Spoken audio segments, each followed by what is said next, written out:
Alors, bonjour à tous. Il est déjà 13h30. J'espère que ça va bien, la session pour vous, la fin de la session ou pour préparer votre session de l'été 2020, pardon. Alors, aujourd'hui, on va vous présenter, Éric, Harvey et moi, l'activité devoir dans Moodle.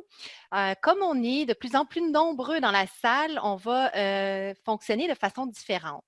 Alors, ce qu'on va vous demander, donc, pour que les séances se déroulent peut-être de façon plus optimale, ça va être d'utiliser davantage le module conversé pour poser vos questions. Et mon collègue Éric va les filtrer, va m'interpeller au besoin. Comme ça, on va pouvoir suivre davantage un ordre pour les questions à certaines périodes plutôt prédéfinies. Alors, vous utilisez ici le module conversé, puis vous inscrivez vos conversations, vos questions ici dans le module, et tout le monde va pouvoir les voir et Éric va pouvoir m'interpeller au besoin. Il y aura une période de questions où vous allez pouvoir ouvrir vos micros à la fin.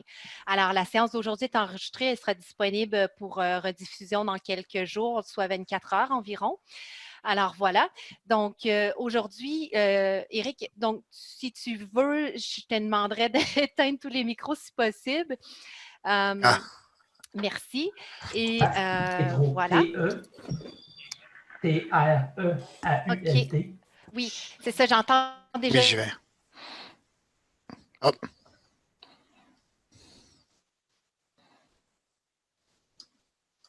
Mélanie, ton micro est coupé. Désolée. C'est Alors moi qui l'ai oui, coupé, c'est pas grave. merci. Alors, le plan de la séance, ça va être de paramétrer une activité devoir. On va voir le devoir individuel avec une évaluation simple et directe, le devoir individuel avec une grille d'évaluation et le devoir de groupe, on va le survoler. Mais si vous avez des besoins spécifiques, là, comme d'habitude, je vous invite à nous écrire à notre adresse bureau.technopédagogique@etsmtl.ca et pour tout type de questions, et ça va nous faire plaisir d'y répondre comme d'habitude. Et ensuite, on va voir comment évaluer les devoirs dans l'interface de correction, télécharger les travaux remis tout ensemble et les redéposer après qu'ils soient corrigés. Et on va avoir une période de questions. Alors, on y va rondement. Donc, pour la séance d'aujourd'hui, je vais beaucoup être dans Moodle. Je vais arrêter mon partage du PowerPoint. Et voilà, on part. Alors, nous sommes dans un environnement test pour des exemples de devoirs. Et là, je vais juste rabaisser quelques fenêtres. Donc, voilà. Alors, donc ici, on a créé plusieurs exemples pour vous. Je vais y aller en mode paramètres parce que, dans le fond, peut-être un petit clin d'œil avant. Lorsque vous souhaitez ajouter une activité de devoir, vous descendez tout en bas de la section et vous arrivez au bas de la section. Notre section est très longue et vous ajoutez une activité et se trouve ici activité devoir et vous faites simplement ajouter. Alors nous, comme on en a déjà préparé d'avance, je remonte et ce qu'on va aller faire, dans le fond, on va aller modifier, on va aller dans les paramètres et on va les voir un par un. Donc, j'y suis. Donc, on va passer les paramètres généraux. Donc, vous donnez un devoir. Ici, on l'a nommé devoir individuel. Donc, les étudiants, dans ce cas-ci, doivent remettre un format PDF et c'est une évaluation simple et directe dans notre exemple. Et il y a également une restriction de date. Je vais y revenir un petit peu plus tard. Ici, vous pouvez mettre toute description souhaitée, ce que vous voulez. Dans le fond, ça pourrait être également le libellé par rapport au plagiat et tout ça pourrait apparaître ici et ça peut être affiché sur la page du cours. Ici, vous pourriez indiquer dans le fichier supplémentaire, dans le fond, ce que vous voulez comme consigne, mais ça pourrait être aussi, dans le fond, parce que l'activité devoir pourrait être également utilisée comme étant un examen. Donc, vous pourriez déposer votre examen dans cette case-là, dans le fichier supplémentaire, et là, l'étudiant aurait accès en temps voulu. Donc, ça peut être un fichier consigne ou, par exemple, l'examen directement. Alors, je vais passer en revue les paramètres qui me semblent les plus susceptibles que vous utilisiez, mais sachez qu'il y a divers paramètres, des fois, qui doivent être testés puis qui demandent davantage d'approfondissement. Si c'est votre cas encore, je le rappelle, n'hésitez pas à nous interpeller, on peut faire des tests avec vous. Alors, je suis dans la disponibilité. Donc, vous pouvez, dans notre exemple ici, on a indiqué une date d'ouverture du 20 avril à 10 heures. Et la date d'échéance pour déposer le travail ou l'examen serait le 20 avril à 15 heures. La date d'arrêt ici, ça ferait en sorte que votre étudiant ne pourrait plus remettre un devoir ou un examen s'il est en retard. Nous, dans ce cas-ci, nous ne l'avons pas activé. Ici, rappeler d'évaluer jusqu'au, ça c'est pour l'évaluation des devoirs par l'enseignant. Donc, c'est un rappel pour vous dire d'évaluer. Donc, nous non plus, nous ne l'avons pas activé dans ce cas-ci. Ici, donc, on a fait afficher la description sur la page. Donc, ces deux paramètres-là du 20 avril à 10 heures de date d'ouverture et de date d'échéance vont apparaître sur la description de l'activité devoir. Ensuite, on a le type de remise. Dans notre exemple ici, c'est une activité de type une remise de fichiers. Donc, on peut mettre un nombre de fichiers maximum. Donc, dans ce cas-ci, on n'a pas imposé de limite, on l'a laissé tout simplement à 20. Et ici, on a une taille où on pourrait imposer une limite de fichiers. Sachez que, Éric, tu pourras me confirmer, dans le fond, c'est la limite de fichiers est pour chacun des fichiers individuels. Donc, si votre étudiant dépose 3 fichiers, c'est la limite de chacun des fichiers. Éric, tu confirmes bien? C'est bien ça. C'est Excellent. pour chaque dépôt, chaque fichier qu'on dépose. Ici, vous pourriez, dans le type de fichier accepté, baliser en fonction des documents que vous souhaitez revoir. Dans cet exemple-ci, nous souhaitons recevoir seulement des fichiers doc, doc.x, PDF, etc. Alors, je vais déployer la petite fenêtre. Donc, vous avez une panoplie de fichiers que vous pouvez baliser selon ce que vous souhaitez que vos étudiants vous remettent. Donc, ça, vous pourrez les lire et en fonction de votre type d'activité, allez le sélectionner. Alors, nous, ce sont des documents. Donc, voilà. Je referme pour le type de remise. Ici, on a le type de rétroaction. On va le voir un petit peu plus loin. Il est possible, là, on a activé tous les 3 éléments, donc ce serait un feedback par commentaire. On va le voir dans l'interface de correction. C'est quoi exactement? Une annotation PDF, c'est-à-dire qu'on va aller annoter directement sur le PDF de l'étudiant ou un fichier feedback. Ça, on va le voir aussi lors de l'interface de correction. Commentaires en ligne, je remonte juste un petit peu plus loin. Ça fait référence si, par exemple, vous avez un type de remise, c'est un texte en ligne, par exemple. C'est un éditeur de texte qui apparaîtrait uniquement pour l'étudiant et il répond donc à une question que vous lui auriez posée pour le devoir avec un texte en ligne. Et ici, vous auriez pu rajouter des commentaires en ligne. Vous pouvez aussi rajouter, même si c'est un type de fichier, ça peut être aussi des commentaires en ligne que vous pouvez effectuer. Dans ce cas-ci, on ne l'a pas activé parce qu'il semblait assez favorable que le type de rétroaction était des feedbacks par commentaire, des annotations PDF et des fichiers de feedback, c'était suffisant. Je prendrai une petite pause ici pour prendre une gorgée d'eau. Éric, est-ce que tu peux m'interpeller s'il y a des questions jusqu'ici qui s'adressent pour ce qu'on a vu jusqu'à tout récemment? À date, ça va très bien, Mélanie. J'ai regardé dans la boîte de conversation et oui, on avait une question qui disait à peu près le poids suggéré pour un fichier PDF. Ça peut peser combien un fichier PDF? Je vois qu'une personne déjà a répondu environ 100 MB par fichier. Donc, à ce moment-là, c'est peut-être bien de séparer chacun des fichiers et de permettre le dépôt de plusieurs fichiers et non seulement un gros où est-ce que tous les documents sont à l'intérieur du même. C'est peut-être de faire des plus petits regroupements de fichiers pour être capable d'atteindre au moins en deçà du poids maximum par fichier qui est de 500 MB. Peut-être faire dans ce moment-là, autoriser un nombre maximum de fichiers à remettre, peut-être un petit peu plus qu'un seul à ce moment-là, pour être sûr que si un fichier PDF dépasse le poids, à ce moment-là, de pouvoir en déposer quand même plusieurs. Ça peut être une des solutions aussi que vous pouvez étudier. Super. Donc, je poursuis. On a vu les S'il vous types de plaît, rétroaction. Oui. moi, j'ai levé la main, je ne sais pas si je peux poser ma Je question. vais terminer, je vais poursuivre, puis on va y revenir un petit peu plus tard, d'accord? OK. Je vais vous laisser votre main levée, je vais vous interpeller directement lorsque j'aurai fini une autre section de bloc. OK. Donc, la réglage de remise des travaux. Donc, ici, on va le voir un petit peu plus tard.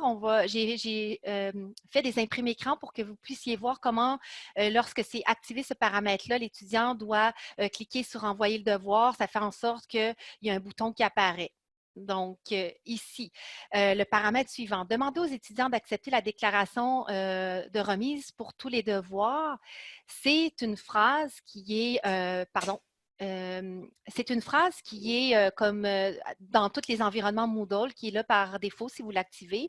Ça indique: ce document est le fruit de mon propre travail, excepté les extraits d'immensité de travaux d'autres personnes. Donc, ça peut être intéressant justement de commettre l'étudiant lorsqu'il clique là-dessus, de le sensibiliser au fait que c'est bien le fruit de son travail pour éviter, dans le fond, une forme de plagiat. Donc, nous, dans ce cas-ci, on a activé ces deux paramètres-là. La réouverture des travaux remis. Donc, ici, les étudiants peuvent réouvrir les travaux. Donc, il y a 3 fonctionnalités possibles, jamais. Donc, le travail remis ne peut être réouvert. Manuellement, le travail remis peut être réouvert par un enseignant ou automatiquement jusqu'à réussite. Ça, c'est lorsque vous mettez une note de passage, puis le travail peut être réouvert, par exemple, s'ils n'ont pas atteint 60 par exemple. Mais dans notre exemple d'aujourd'hui, on ne passera pas beaucoup de temps à automatiquement jusqu'à réussite parce que c'est peut-être pas favorable. Mais c'est des questions par rapport à ce point-là, on pourra les voir ensemble. Alors, nous, on a mis du fait que la réouverture de travaux ne pouvait pas être est à jamais, quoi. Dans notre exemple ici, on n'a pas possibilité de remettre les travaux en groupe. On va vous montrer un autre exemple un petit peu plus loin. Lorsque les étudiants remettent leurs travaux de groupe, c'est très possible. La notification ici, donc, ça permet de notifier si vous êtes plusieurs à travailler ensemble, par exemple, différents chargés de cours ou des étudiants qui corrigeraient ça envoie une notification. Donc, ça, tous ces paramètres-là sont à non pour informer les évaluateurs des travaux en retard, non. Réglage par défaut pour notifier les étudiants, il est à oui. Donc, on va le voir plus tard dans l'interface de correction, ça l'envoie une notification à l'étudiant pour lui dire que son travail a été corrigé. Donc, on l'a mis à oui, nous, dans cet exemple-ci. J'arrive maintenant à notes. Là, on a un petit message. Des notes ont déjà été données. Dans notre exemple qu'on a fait, on avait déjà donné des notes. Fait que vous avez un petit message ici. Si vous souhaitez faire des modifications, c'est plus possible a posteriori. Mais vous n'aurez pas ce message-là lorsque vous allez concevoir votre activité de devoir. Alors, nous, lorsque je vais y aller de mémoire, là, lorsque vous êtes en conception, vous pouvez mettre des notes ou des barèmes. Barème, c'est une autre façon d'émettre une notation. Donc, encore là, on ne va pas pouvoir le voir en profondeur. Barème, on va plus utiliser la note, mais si vous avez des questions encore là, barème, on pourra fouiller pour vous puis faire des petits tests. Alors, la note maximale est de 100 et dans notre exemple ici, on a une méthode d'évaluation simple et directe. Donc, on n'a pas de grille d'évaluation et on n'a pas de guide d'évaluation non plus. La catégorie de notes, vous pouvez en mettre une. Dans le fond, si vous utilisez le carnet de notes, ça peut être favorable, mais sachez que si vous mettez sans catégorie, vous allez quand même avoir une note dans le carnet de notes quand même. Ici, la note pour passer, là, ça fait référence un petit peu, je remonte, là, du fait qu'il peut y avoir des réouvertures des travaux remis là, automatiquement jusqu'à réussite. Là, donc, ça a un lien avec ce paramètre-là. Nous, on l'a laissé à 0 parce que ce n'est pas le cas de notre exemple. Les évaluations à l'aveugle, ce serait dans le fond que vous ne voyez pas le nom de l'étudiant. Ce n'est peut-être pas favorable. Donc, ça cache aux évaluateurs l'identité des étudiants.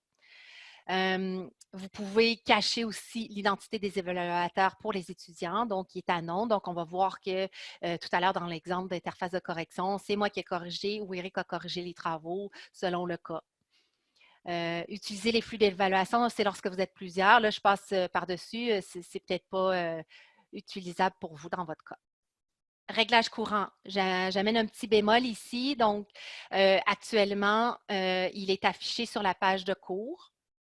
Donc, ça veut dire, je remonte un petit peu plus haut. Si ici, ce sont vos questions d'examen qui figurent là-dedans et vous avez mis un petit peu plus bas affiché sur la page de cours, c'est-à-dire que vos étudiants vont avoir accès. Donc, il y a deux façons de faire. C'est soit vous faites cacher pour les étudiants ou vous pouvez aussi restreindre l'accès. Donc, moi, ce que j'ai fait dans notre exemple-ci, notre étudiant, il est affiché sur la page de cours, mais l'étudiant, il n'est pas accessible avant le 20 avril midi. Et je pourrais également ajouter une autre restriction de date. Par exemple, il est accessible là, dans notre exemple-ci, je remonte un petit peu plus haut. Notre date d'échéance était le 20 avril 15 heures. Donc, je pourrais mettre 20 avril, 15 heures, ce qui fait en sorte que l'étudiant, après ça, il aurait plus accès à mon document d'examen qui est un peu plus haut. Donc, ça va aller fermer. OK. Je remonte un peu plus haut par rapport à disponible. Donc, il y a différentes façons de le rendre disponible, soit de l'afficher sur la page du cours ou de restreindre l'accès par des dates. Ici, on a un numéro d'identification, on ne va pas l'utiliser dans ce cas-ci. Mode de groupe, en fait, on va y revenir tout à l'heure. Dans le fond, ça, le mode de groupe, c'est ici, par exemple, que si vous avez plusieurs groupes, vous voulez corriger vos groupes de façon séparée, bien, vous allez les mettre groupes séparés. Et là, ça va pouvoir vous permettre d'aller corriger, par exemple, les travaux du groupe A, du groupe B et de filtrer en quelque sorte. Tags et compétences, ce sont des éléments qui sont dans la plupart de toutes les activités, mais qui sont très peu utilisés à l'ETS et voire même jamais utilisés. Alors, voilà, ça fait pas mal le tour rapidement de comment paramétrer un devoir individuel qui est remis en PDF. Maintenant, je prendrai quelques questions rapidement. Alors, mon collègue Éric, je t'interpelle pour que tu puisses me filtrer les questions qui ont dans le module conversation. Autrement, je vais passer dans le module participant avec les mains levées. On va y aller avec la main levée directement. On avait M. Ma qui a la main levée depuis quelque temps. Alors, peut-être activez votre micro, M. Ma, et posez votre question, s'il vous plaît. Oui, bonjour. J'espère que vous m'entendez. Oui, on on vous entend t'entend bien. bien. Ok, merci. Donc, ma question, c'était justement au niveau des types de fichiers pour quand les étudiants doivent rendre les devoirs, les types de fichiers. Bon, moi, j'ai rencontré ce problème parce qu'il y a certains types de fichiers que j'utilise au laboratoire, comme les fichiers des paquets tracés là. Ces extensions-là ne font pas partie de la liste. Alors, comment je fais? Bien, vous allez, dans le fond, cocher tous les types de fichiers. Vous, répétez-moi quel type de fichiers que vos étudiants doivent vous remettre? Il y a les types de fichiers des paquets tracés. Ça, c'est un logiciel qu'on utilise dans les laboratoires souvent. Donc, les étudiants, ils travaillent sur ce type de fichiers et puis ils doivent répéter dans Moodle. OK. Ça serait peut-être intéressant de faire des tests avec vous pour s'assurer que Moodle va bien l'accepter, ce type de fichier-là, il va bien le gérer. Est-ce que vous voulez qu'on fasse un test avec vous personnalisé dans ce cas-là? Parce que c'est un besoin très, très spécifique. On pourrait faire ça avec vous. Oui, oui, on peut le OK. faire. Parfait. Donc, on va vous, Éric, est-ce que tu peux prendre le nom de M. Firmin Ma? On va vous Oui, bien sûr. contacter, puis cette semaine, on va vous faire une invitation avec Outlook pour vous Oui. inviter, puis vous faire une petite rencontre plus spécifique à votre besoin. Ah, d'accord. Excellent. Donc, je passerai à la question de Mme Amoudi. Pardon d'avoir massacré votre nom. Bonjour à tous. Moi, dans l'onglet, pas l'onglet, dans l'icône restreindre l'accès, en fait, finalement, il est juste relatif à l'accès au dépôt de leurs réponses, pas restreindre l'accès aux documents, examens ou devoirs. Parce que je pense que l'examen ou le devoir, ils vont le télécharger de toute manière. C'est ça. S'il a... Vous faites référence ici à restreindre l'accès, donc, c'est bien ça? Oui, ça, c'est juste pour le dépôt de la réponse.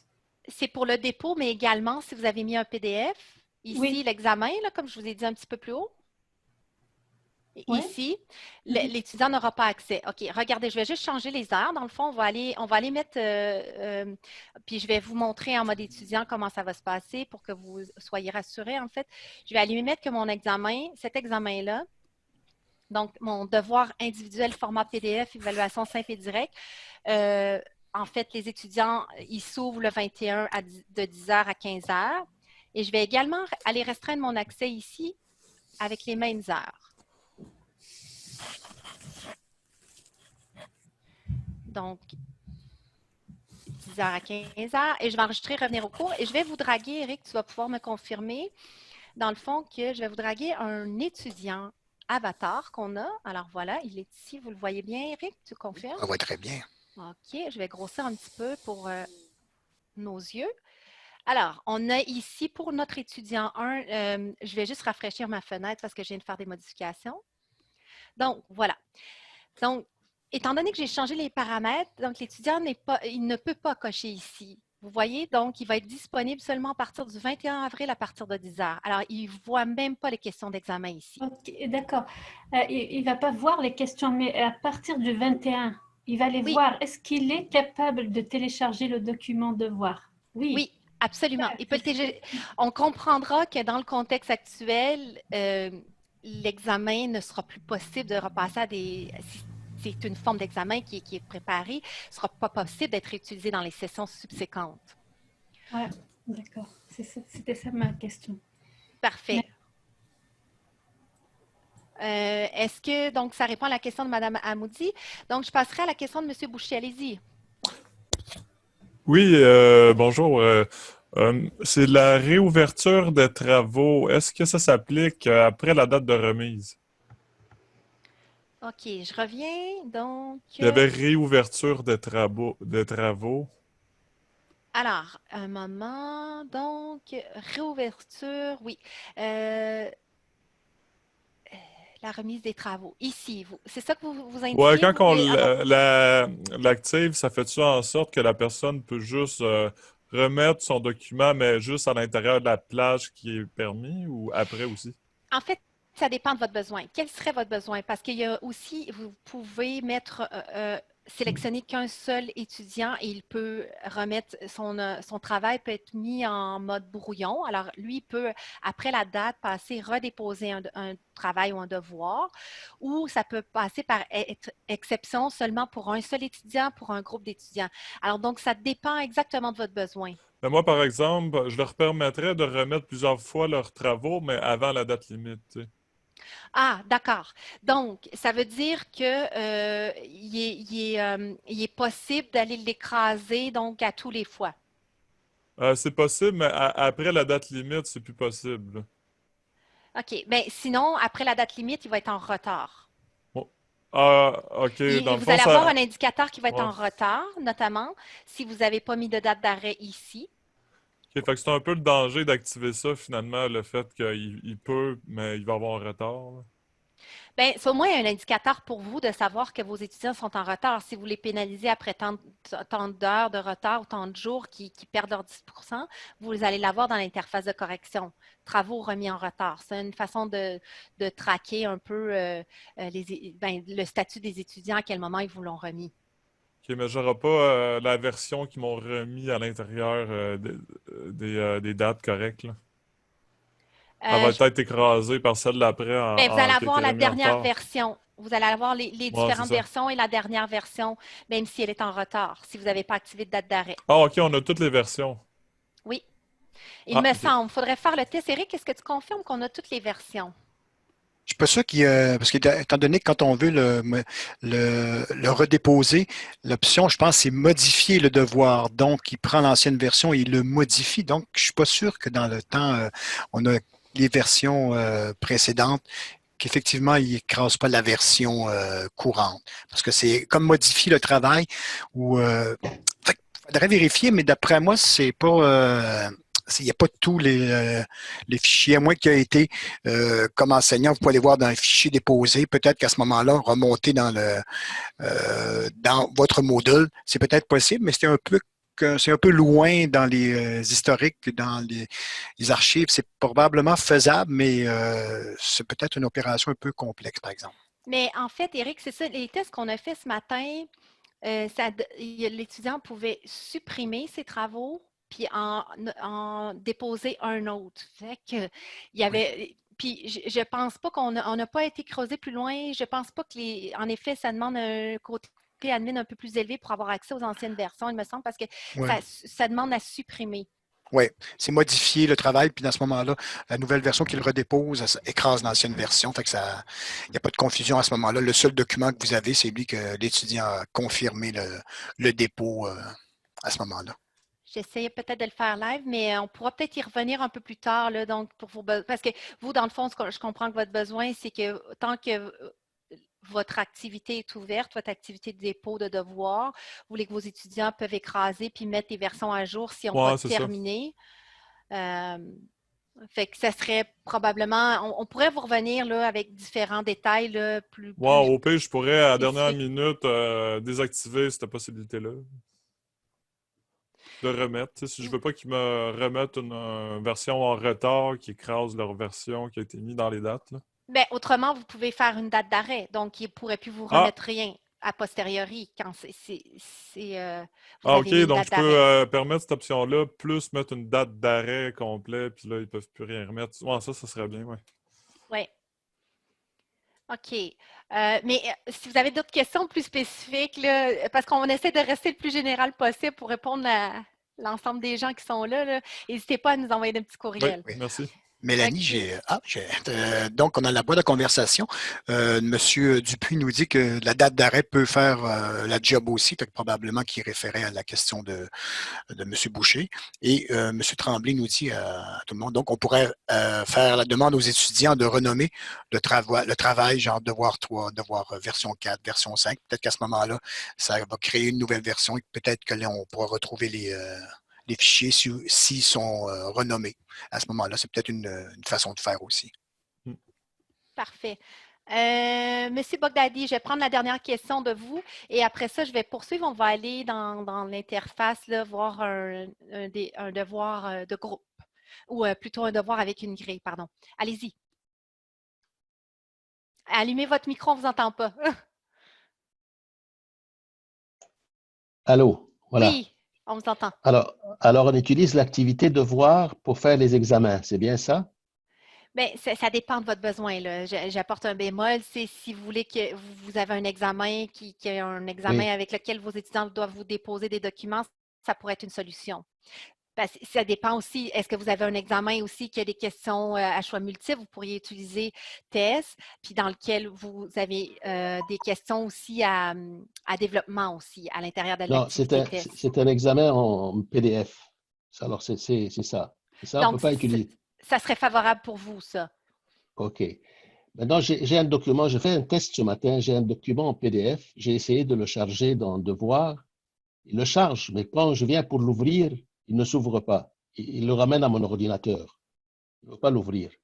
Est-ce que j'ai fait une erreur quelque part? Est-ce que vous l'avez téléchargé bien ici? C'est bien ça que vous dites? Fichier J'ai chargé supplémentaire?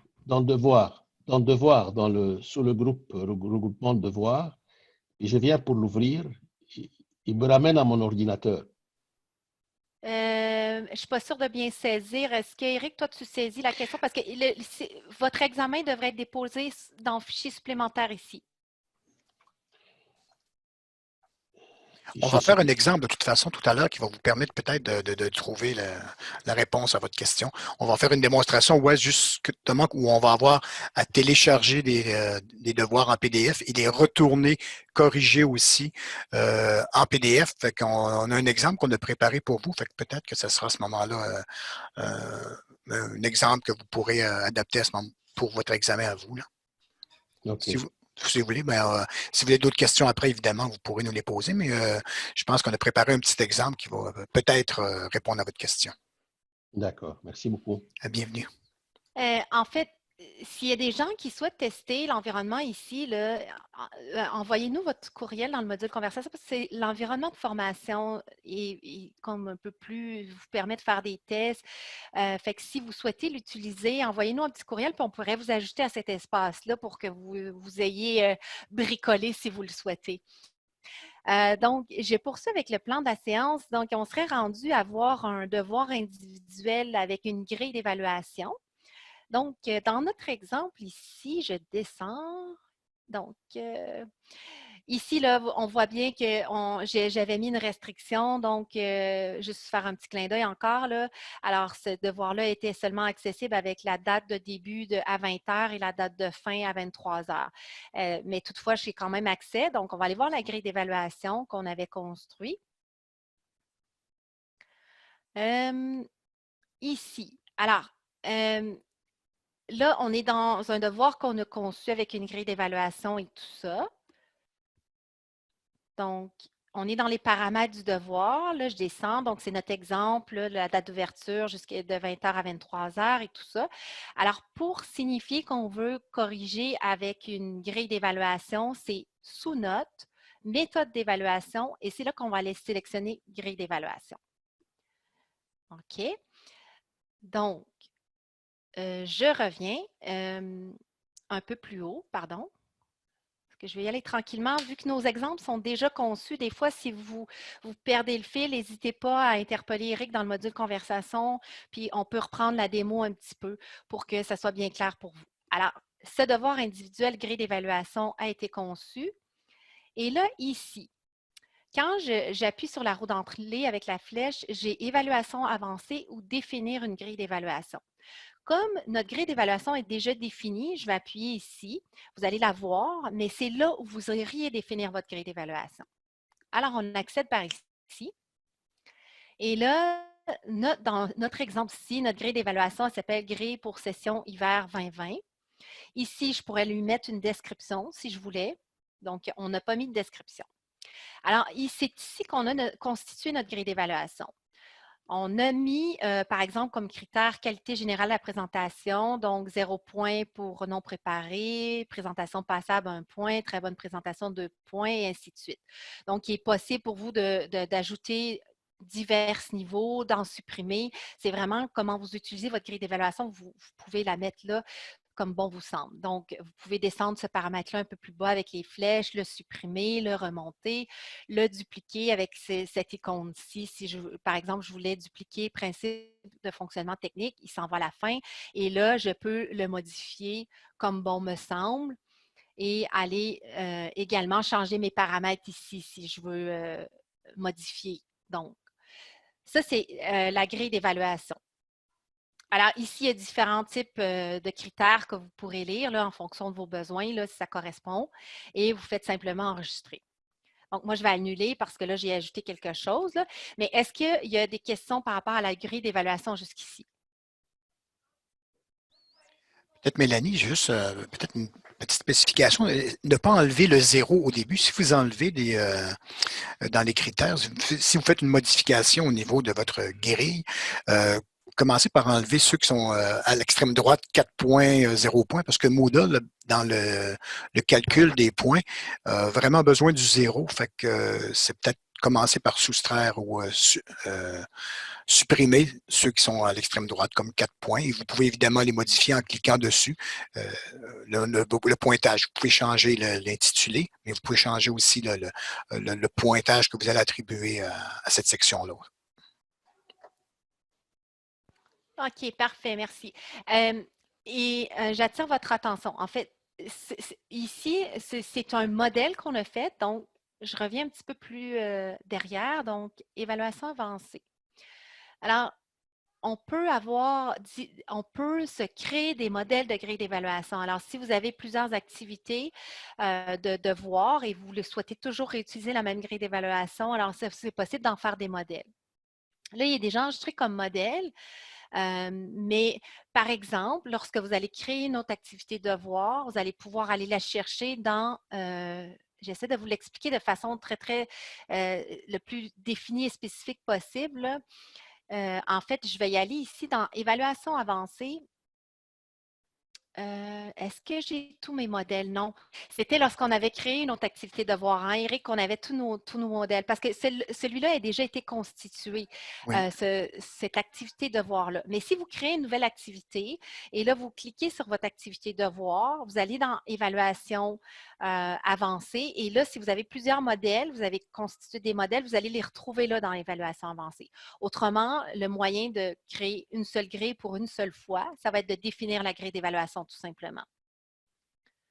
Alors, cette grille est-elle visible pour les étudiants? Oui, tout à fait. Donc, c'est ça qui est chouette, c'est très transparent. Et vous, lorsque vous allez faire votre correction, vous allez pouvoir pointer en fonction de la grille d'évaluation.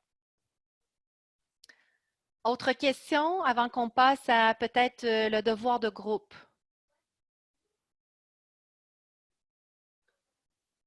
Est-ce que je pourrais ajouter une question? Oui, allez-y. Alors, la grille, c'est l'enseignant qui va la remplir. C'est ça? En fait, C'est c'est pas vous. automatique. Non, c'est pas automatique. Qu'est-ce que vous voulez dire lors du moment de la correction, par Oui, exemple? oui. Quand C'est je vous qui. corrige, c'est à moi d'aller dans l'évaluation 1 et de mettre 1 ou 2. Donc, Oui, mettre le point, c'est ça? oui, évidemment, vous avez besoin de correction. C'est comme quand vous allez corriger papier un petit peu, vous avez votre grille, par exemple, à côté. Vous allez devoir comme attribuer 2 points pour tel élément, 3 points pour tel élément, et vous allez comme remplir de façon papier. Et là, ça va être aussi la grille qui va être accompagnée du document Donc, pour de chaque travail. nombre d'étudiants, il y aura cette grille-là. Oui, je vais vous le montrer un petit peu plus tard dans l'interface de correction. On va y revenir. Votre question, elle va être pertinente à ce moment-là. OK, merci. Elle va être répondue aussi. OK. Donc, je poursuis. Ça va jusqu'ici, Eric? Tout est sur contrôle? Oui, j'ai peut-être juste M. Daigneault qui me dit ça, qu'est-ce qu'on voit présentement, c'est une grille générale. Si plusieurs questions avec grilles différentes dans le même devoir, est-ce que vous voulez savoir si on peut utiliser des grilles différentes pour un même devoir, M. Daigneault? Est-ce que si vous voulez juste préciser votre question, peut-être? Oui, tout à fait. C'est ce que je voudrais savoir dans le fond. Parce on n'a pas nécessairement une seule grille pour l'ensemble d'un devoir. S'il y a, je sais pas moi, 10 questions, puis j'ai besoin de 5 grilles différentes, c'est un peu ça ma question. Bonne question. Je n'ai pas la réponse. Est-ce qu'Éric, toi, tu as la réponse? On pourrait fouiller puis Pour un faire des même petits tests. devoir, je pense qu'on doit utiliser évidemment la même grille par devoir. Je pense qu'on peut en avoir plusieurs grilles disponibles pour différents devoirs, dépendant si vous faites un devoir justement 10 questions et un à 5 questions. Et si vous n'avez pas le même type d'évaluation, à ce moment-là, c'est bien de créer des différentes grilles pour vos besoins. Mais à l'intérieur d'un même devoir, je serais étonné, disons. Ouais. Donc, revenez-nous peut-être en privé à savoir c'est quoi exactement votre besoin spécifique parce que ça pourrait être aussi, vous pourriez combiner une activité devoir avec une activité test des QCM puis des questions de vrai ou faux. Fait que là, ça permettrait d'avoir une autocorrection dans votre activité test. Vous comprenez? Oui, oui, je vous comprends. Mais dans le sens où il peut y avoir des questions dans un même devoir. Là, j'ai fait des examens avec des choix de réponse, fait que je suis assez au courant de ce qu'il y en est. Sauf que s'il y a des dessins à faire et on veut corriger sur des dessins, s'il y a des calculs dans une autre question dans le même devoir, si j'ai 2 questions à développement, je vais tout mettre ça dans le même devoir. C'est, selon moi, là, les grilles changent selon le type de question que j'ai dans le même devoir. C'était ma question. OK. Mais c'est extrêmement pertinent. On va fouiller, Eric et moi, pour essayer de vous revenir. Je vois que Patrick a écrit dans le module conversation. Sinon, il peut utiliser un devoir pour chaque question, donc plusieurs grilles. Oui, ben, ce serait en fait probablement la solution qu'on y voit actuellement, là. Parfait. Merci. Écoutez, pour l'instant, on va rouler avec ça. Merci. Parfait. Bienvenue. Donc, on va aller dans un devoir de groupe. Ici, on a créé un exemple de devoir de groupe et on souhaitait que les étudiants le remettent en format PDF. Donc, Éric, je vais avoir besoin de tes interventions à plusieurs moments là, à ce niveau-ci. Là, si jamais de dire des éléments importants, n'hésite pas à me solliciter. Je vais veiller. Donc, je vais aller dans les paramètres du devoir pour que vous voyez comment on l'a conçu rapidement. Je reviens d'une étape. Alors, je vais aller dans les paramètres. Alors, donc, évidemment, on a un nom. On n'a pas déposé de fichier dans cet exemple-là. Donc, la date d'ouverture, 20 avril au 27 avril, ça a plus ou moins d'importance. C'est une remise de fichier. On veut 4 fichiers. Et là, je vais juste déployer les petites fenêtres. Donc, ici, on a le réglage de la remise des travaux. On a exigé que les étudiants cliquent sur le bouton « Envoyer devoir ». Il est à oui. OK, ça, c'est une chose. On a pris des imprimes écran, on va vous les montrer tout à l'heure pour voir aussi du côté étudiant comment ça se passe également lorsqu'ils remettent ensemble. Donc ici, les étudiants remettent leurs travaux en groupe, c'est à oui. Si ce réglage est activé, les étudiants seront répartis en groupe sur la base du jeu de groupe par défaut d'un groupement choisi. Un travail remis en groupe sera partagé par tous les membres du groupe et tous les membres du groupe verront les modifications du devoir effectuées par les autres membres. Alors, c'est ce cas-ci. Ici, requiert un groupe pour remettre un devoir. On a mis à oui. Alors, si ce réglage est activé, les utilisateurs qui ne sont pas membres d'un groupe ne pourront pas mettre un devoir. Par exemple, si j'ai un étudiant qui travaille de façon individuelle, dans ce cas-ci, et l'idée, c'était qu'il travaille en groupe, lui, il ne pourra pas remettre son devoir le solo. Alors, il faudrait le laisser à non si vous avez des étudiants qui travaillent de façon individuelle. Ici, on a mis à oui, exiger la validation du dépôt par tous les membres du groupe, on l'a mis à oui.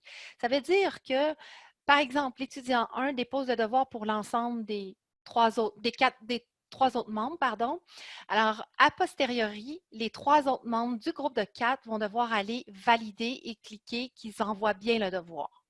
On va le voir un petit peu plus loin, comment ça se présente pour l'interface étudiant. Également, on a des imprimes écran pour vous. Ici, groupement pour les devoirs d'étudiants. Donc, on avait constitué préalablement, parce que quand vous utilisez les devoirs par groupe, vous devez avoir été créé des groupes et avoir mis vos groupes dans un groupement. Et notre groupement, on l'a appelé groupement pour dépôt de devoirs, dans ce cas-ci, dans notre exemple.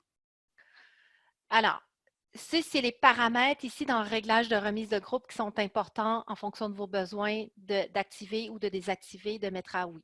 Et également, la remise des travaux ici et de demander aux étudiants d'accepter la déclaration de remise pour les devoirs à non. Donc, je reviens. Dans le fond, ce que je voulais, où on voulait vous amener, c'est comment rapidement créer les groupes et le groupement.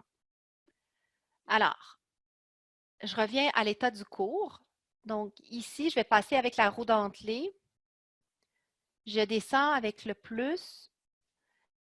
Et sous utilisateur, j'ai les groupes.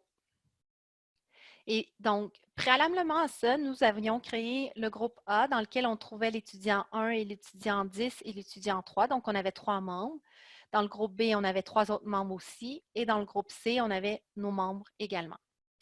Ensuite, on est allé créer notre groupement ici, groupement pour dépôt de devoir. On l'a vu là, juste un petit peu auparavant, là, sous groupement. Et on est allé, je clique ici, on est allé, il nous manque un groupe en fait, on avait oublié.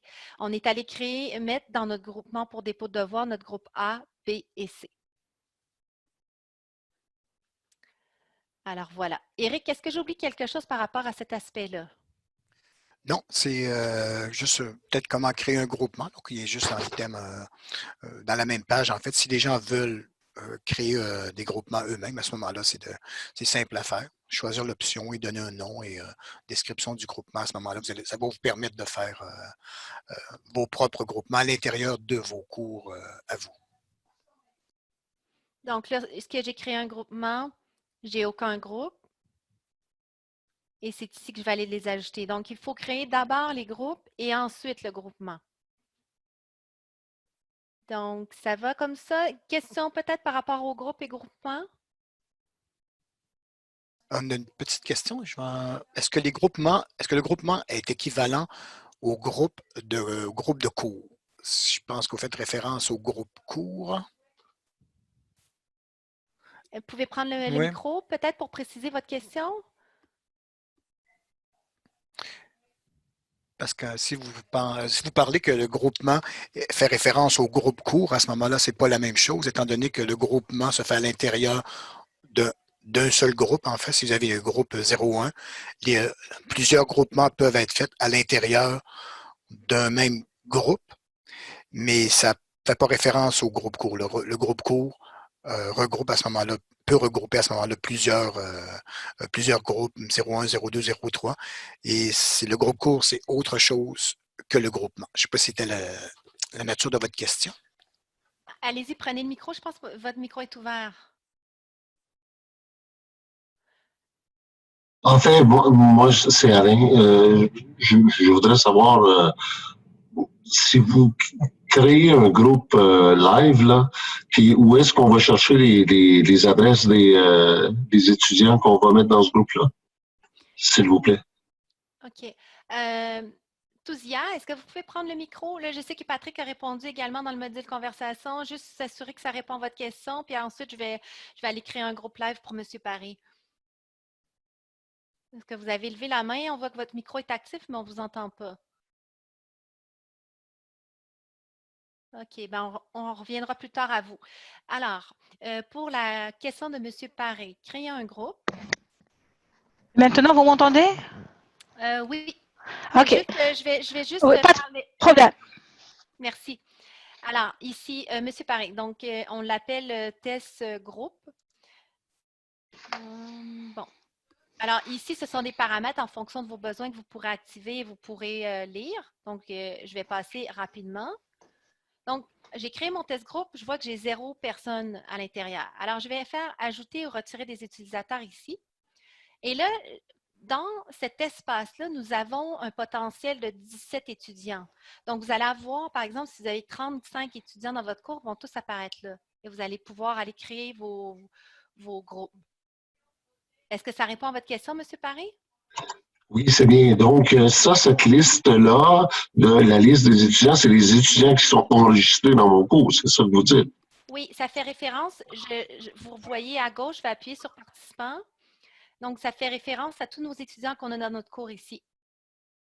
OK, parfait. Ça répond à ma question. Merci beaucoup, Hélène. Évidemment, là, tu sais, on est 22. Donc, vous voyez, on est 22 participants, mais on n'a pas tous le même rôle d'étudiant, là. Fait que ça va vous sortir seulement, vous allez avoir les différents rôles aussi, mais vous ne devriez pas avoir autre chose que des étudiants dans votre cours. Alors, voilà. Et M. Paré aussi, si vous désirez faire des sélections multiples pour créer un groupe, vous n'avez pas besoin de cliquer sur chacun des étudiants pour faire une sélection en lot, en fait, avec la touche Shift. Vous pouvez faire comme Mélanie fait présentement.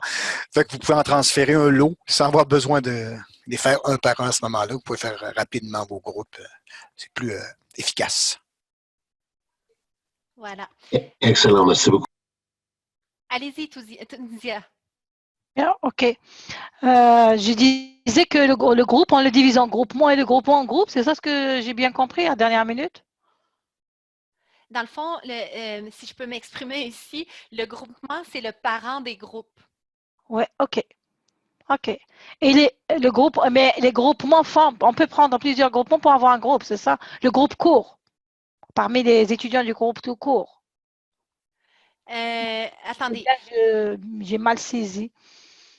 Vous avez quoi? Plusieurs groupes courts dans un. Vous avez un Non, le même groupe de cours. Par exemple, je prends n'importe quel groupe de cours et je le divise en petits groupes de 3 ou de 4 étudiants. Oui, avec des groupes. Vous ne parlez pas de métacours du tout, là, juste pour être sûr de bien saisir votre question. Oui, c'est ça. Et le titre, le mot groupement, est-ce que c'est pas la même chose que le groupe du cours? Non. C'est un groupe de groupement, en fait. C'est un groupe de groupes, en fait. Est-ce que vous pouvez les moduler en fonction de vos besoins? OK.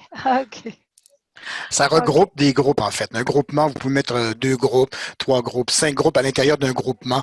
Ouais, donc, ça se dit mal, mais c'est un groupe de groupes, en fait. OK, un groupe de groupes. OK, d'accord. Je rajouter un petit truc. Oui, allez-y. Parce que nous, c'est vrai, comme disait Tunisia, nous, on fait des travaux pour des groupes de 3 personnes et ça finit là. On veut que ces groupes de 3 personnes déposent leurs travaux. Voilà. Je pense qu'on n'est pas obligé d'aller au groupement de groupe, voilà. C'est ça, c'est cette notion qu'on n'a pas comprise. OK, parce que dans le fond, ce que Moodle va demander pour bien gérer, là, si je reviens ici à notre exemple, je vais en créer un nouveau, juste pour être sûr qu'il n'y ait pas de confusion. Je vais aller en bas, je vais en créer un nouveau. Éric, est-ce qu'on est dans notre temps pour aujourd'hui? Oui, à date, ça va très bien, vraiment. Là, on a quelques petites questions encore, mais ça va très, très bien. Le déroulement est parfait. Donc, devoir de groupe Z. Je manque d'inspiration, désolée, mais au nombre de tests qu'on fait, on manque d'inspiration à un moment donné. Alors, ici, donc, exiger que les étudiants cliquent sur le bouton envoyer, on va mettre ça oui. Demander aux étudiants d'accepter la déclaration, on va mettre ça non, ça on n'a pas besoin. OK, les étudiants remettent leur travail en groupe. Oui. Requiert un groupe pour remettre un étudiant. Alors, c'est là qu'on avait dit que s'ils ne sont pas dans un groupe, si c'est à oui, ils ne vont pas pouvoir remettre leurs travaux. Alors, on va le mettre à oui. Exiger la validation du groupe de dépôt, on va le mettre à non, parce que ce n'est peut-être pas nécessaire. Et là, ici, en groupement pour les groupes d'étudiants. Alors, ça dit, les groupes de ce groupement seront utilisés pour former les groupes d'étudiants de ce devoir. Si non renseignés, le jeu de groupe par défaut sera utilisé. Fait que c'est peut-être pas nécessaire dans votre cas d'aller créer un groupe. Il faudrait le tester. Je ne sais pas, Eric, est-ce que tu as un avis par rapport à ça?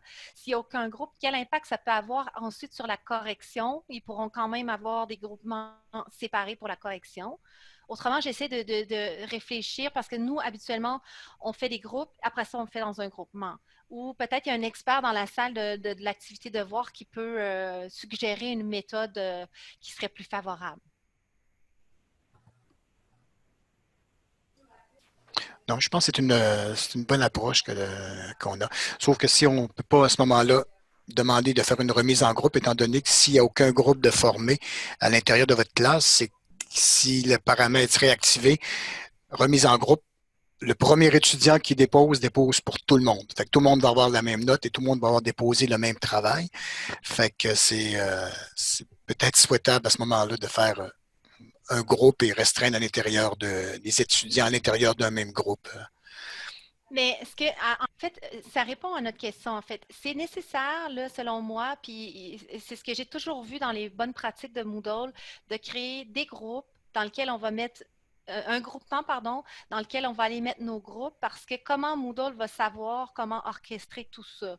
Ça risque d'être un peu compliqué. Alors si, pour répondre à Mme Amoudi et Mme Toussina, si vous avez des groupes de 3, moi, je vous inviterais à les mettre dans un groupement. C'est quand même une action qui est assez facile, puis on l'a vu, ça fonctionne. Autrement, on ne l'a pas testé si vous avez que seulement des groupes. Donc, est-ce que ça répond à votre question? Oui, merci. Parfait. Désolée, des fois, il y a tellement de paramètres qu'on ne peut pas toujours répondre spécifiquement à des besoins, mais on l'a vu tantôt, ça fonctionne avec des groupements. Alors voilà. Si on corrige le groupement, alors les groupes vont avoir tous la même note? Non. Non, la note va aller pour un groupe. Un groupe? Oui, parce que vous corrigez pour le groupe. OK, d'accord. On va y venir un petit peu plus tard, justement, à cet aspect-là. Oui, Monsieur Adil, allez-y. Oui, bonjour. Je pense qu'il y a une petite confusion parce qu'on utilise le même vocabulaire pour deux choses qui sont distinctes. Je pense que le mot groupe, par exemple, je peux dire que j'ai le groupe CHM 131-4. Ça, c'est ce qu'on appelle un groupe. D'accord? Alors, mais si j'ai plusieurs groupes, par exemple en chimie, 04, 02, 03, donc je peux considérer ça comme étant un groupement. À l'intérieur de groupe, on peut avoir des équipes. Donc, il y a la notion équipe. Je pense qu'il vaudrait mieux utiliser la terminologie équipe à l'intérieur d'un groupe. Parce qu'à l'intérieur d'un groupe, je peux constituer des équipes de 3 étudiants. Et l'ensemble de mes groupes auxquels je donne la même charge, je peux appeler ça groupement. Est-ce que c'est ça ce que vous voulez dire dans votre terminologie de groupe, groupement Bien, les groupements, là, vous pourriez avoir, vous pouvez séparer votre classe là, en 2 dans les groupements ou dans les groupes. Hein. Ce n'est pas nécessairement votre classe de groupe 1, par exemple. Ça peut être un ensemble d'équipes aussi. Oui, absolument. Donc, groupement, ça peut être un ensemble de groupes, d'accord, donnés par le même chargé de cours. Ça pourrait être aussi un ensemble d'équipes à l'intérieur d'un groupe. Il y a plusieurs façons d'utiliser, en effet, en fonction de vos besoins. C'est-à-dire qu'on ne peut pas utiliser le terme équipement pour un ensemble d'équipes.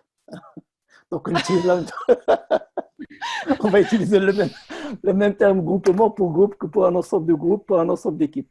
Merci. Oui, OK, parfait. Bon, alors, Eric, est-ce qu'on a des éléments pertinents que tu veux qu'on soulève dans le module conversation tout de suite avant de passer à l'interface de correction? Oui, peut-être. Ben, à ce moment-là, si on veut faire des groupes ou laisser la possibilité aux étudiants justement de choisir leur groupe, il y a une activité aussi dans Moodle qui permet aux étudiants de choisir en fait eux-mêmes leur groupe. Donc, si vous voulez pas avoir, vous voulez laisser le choix en fait aux étudiants de créer eux-mêmes leur groupe, il y a une activité dans Moodle qui s'appelle choix de groupe. Et à ce moment-là, en fait, qu'est-ce que vous faites? Vous divisez la classe en un nombre d'équipes que vous voulez. En fait, vous créez des coquilles vides. Si vous voulez, vous avez 30 étudiants, vous pouvez faire 10 groupes de 3 étudiants. Vous créez comme 10 coquilles vides. Et à ce moment-là, bien, vous permettez aux étudiants de eux-mêmes aller choisir leur équipe. C'est une activité aussi que vous pouvez permettre aux étudiants de faire. Et c'est eux-mêmes qui vous constituent leur équipe à ce moment-là, ou vous pouvez le faire de façon aléatoire aussi. Il y a différentes façons de faire. Excellent, Eric. J'ai mis, je suis allée pendant que tu parlais sur l'activité Créer un choix de groupe. Je vous ai mis le lien URL là, parce qu'on n'aborde pas ça, cet élément-là aujourd'hui, mais ça peut être intéressant de le savoir que cette option-là existe. Donc, je vous ai mis le lien vers le support Moodle pour enseignants. Excellent. Est-ce qu'il y avait d'autres choses? On poursuit autrement? C'est bon pour toi, Eric? Oui, ça va bien. Je suis en train de répondre à des questions aussi. Fait que il n'y a pas de problème, on peut continuer. Alors, si on suit toujours notre plan, donc on serait rendu à évaluer des devoirs, donc l'interface de correction. Alors, on a plusieurs éléments dont, OK, ici, devoir individuel, format PDF, évaluation directe non corrigée. On va y aller. Puis je pense qu'on en avait corrigé ce matin. Alors, donc j'ai cliqué sur l'activité devoir. Je vais aller consulter tous les travaux remis. Et là, ici, j'ai 3 étudiants. On ne parle pas de groupe ici à ce moment-là. Là. Ce sont des travaux individuels qui ont été déposés par les étudiants. Donc, on va passer en revue les différents éléments. Là, on va commencer par le tableau de bord. Là, on sait que ce n'est pas très fluide pour naviguer à l'intérieur de ça. Donc, le moyen le plus simple serait de, par exemple, réduire certaines fenêtres que vous n'avez pas besoin avec le plus ou le moins en fonction de ce que vous souhaitez faire. Donc, le prénom, le nom. Ici, évidemment, j'avais masqué. Là, je crois c'est l'adresse courriel. On n'a pas besoin de ça, alors on l'avait réduit. Le statut, il y a différents types de statuts. C'est là pour répondre à M. Boucher. Il me semble que vous verriez si vous n'aviez pas mis de date de fermeture, pas de date de fermeture. Là, en dessous de date de fermeture, Eric, c'était quoi donc? Pas la date d'arrêt, peut-être? La date d'arrêt, exactement. Si vous n'avez pas mis de date d'arrêt ici, vous allez avoir, par exemple, remis en retard, là, ça va être en rose. Donc, c'est un statut qui est possible. Il y a le statut de brouillon aussi qui est possible. Il y a le statut, donc, eux ont remis pour évaluation, alors on peut maintenant évaluer. Ici, on va pouvoir aller attribuer une note. Dans modifier, on retrouve modifier la note, octroyer une prolongation. Là, ça peut être ça peut vous servir, par exemple, pour un étudiant qui dit finalement, je n'avais pas déposé le bon devoir pour X, Y raison. Bien là, vous pourriez octroyer une prolongation pour un étudiant spécifique ou même remettre le travail à l'état de brouillon. Et là, ça lui permettrait, a posteriori, d'aller supprimer et d'aller remettre un autre travail. Donc, il y a différents moyens là, pour répondre à la question de M. Boucher qui pourraient répondre à votre besoin ici. Et si je ne m'abuse, Mélanie, on peut, si on veut décider d'octroyer, mettons, pour 10 étudiants, une prolongation dans la section de gauche, si on peut les sélectionner individuellement ou si vous voulez le remettre à l'état de brouillon pour la classe, pour X raison que ce soit un problème de connexion ou d'accès Internet, à ce moment-là, vous sélectionnez toute la classe et vous remettez le travail à l'état de brouillon. À ce moment-là, vous permettrez à vos étudiants de pouvoir redéposer à nouveau un travail. Merci. Alors ici, on voit la dernière modification du travail remis. Alors, ça me dit, là, hier, mon étudiant déposait à 20h34. Ensuite, le type de remise des fichiers, on avait balisé que c'était un fichier doc. Alors ici, on a un fichier document, pardon. Donc, l'étudiant pouvait déposer des Word, des PDF dans ce cas-ci, puis un autre type de doc aussi, des points DOC également. Alors, il a déposé, la date est encore accompagnée du document. Cette fenêtre, cet élément-là masqué, ça me permettrait de mettre des commentaires ici sur le web, directement par ici, mais c'est peut-être pas, on va peut-être pas l'utiliser très, très souvent parce que on va peut-être plutôt utiliser des feedbacks par commentaire ou la notation par PDF. Donc, pour me déplacer, là, je prends la barre au bas, et je m'en viens un petit peu plus loin. Il y a des fichiers de feedback où après, quand on va avoir fait la correction, on va avoir la note finale ici qui va apparaître.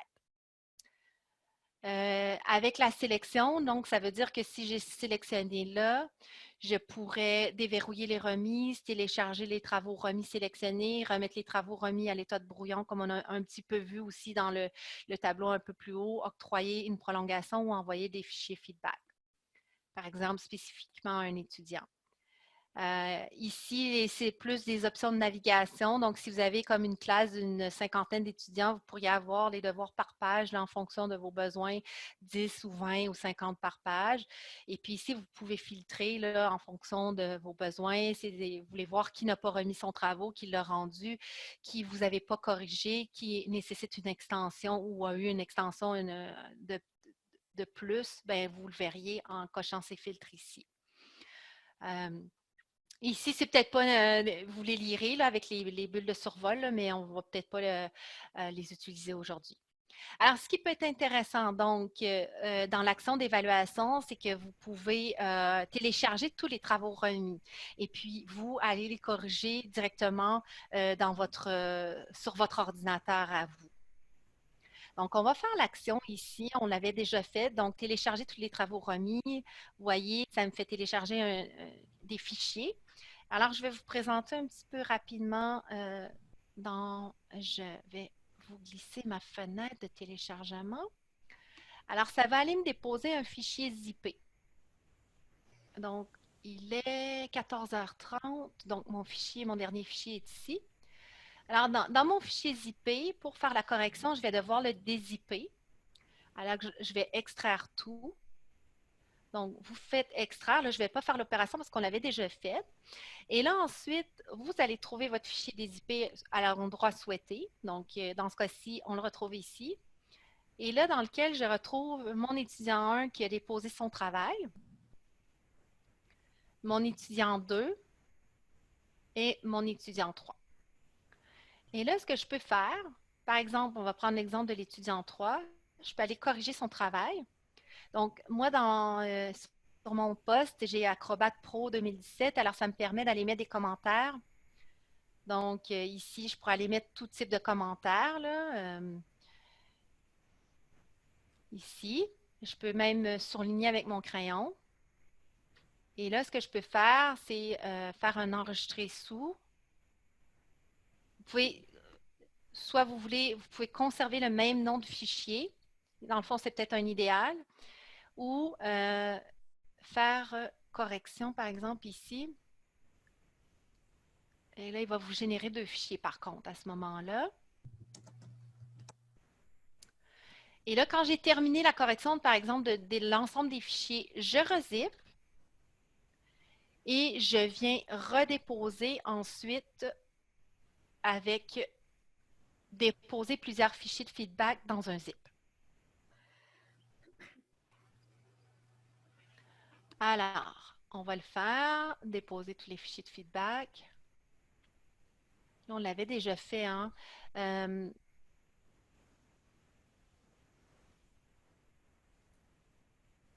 Et là, je vais devoir aller chercher, par exemple, mon fichier de feedback.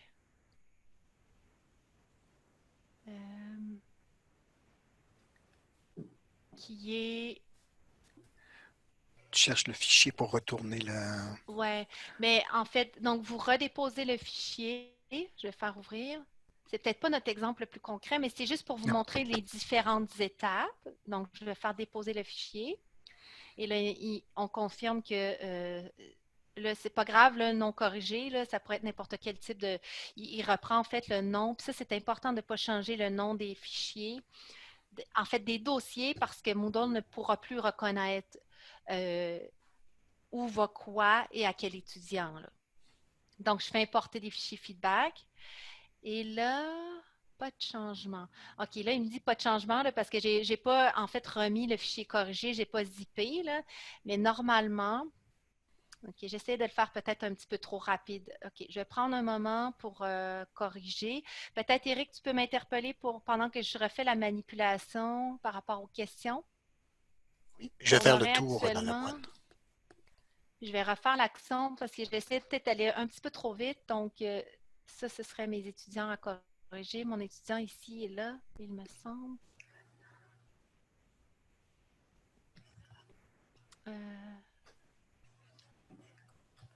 Non, attendez. Non.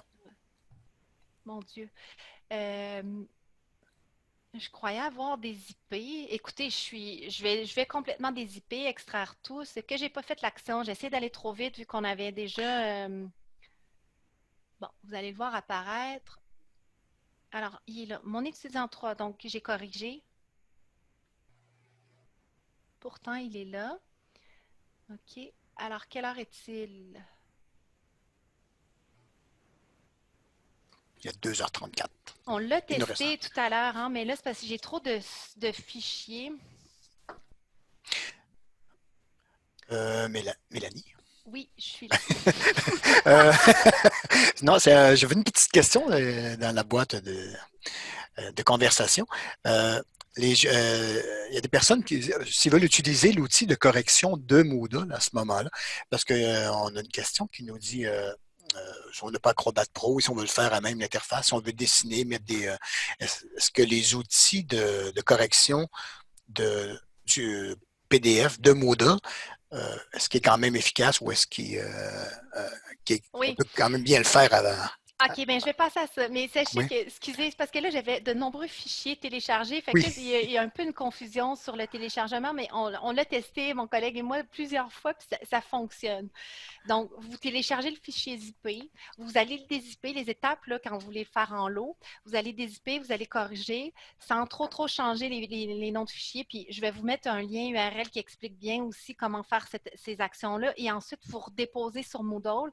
Et là, ce que ça fait, ça va ici aller dans fichier feedback, remettre les fichiers. Ça, c'est une chose quand vous téléchargez en lot. Si vous voulez plus de précision, là, on va y revenir un petit peu plus tard si ça ne vous dérange pas. Autrement, pour les annotations PDF, comme la question, là, si on veut corriger directement dans le devoir, je vais prendre mon étudiant 2 qui a un PDF. Alors, mais habituellement, en fait, donc, je vais aller... Sur Note, je pense qu'il va ouvrir le fichier. Oui, merci Eric. Donc, c'est sur Note qu'il faut cliquer. Et là, vous avez un éditeur qui vous permet de corriger. Alors, ici, je vais pouvoir mettre des commentaires directement.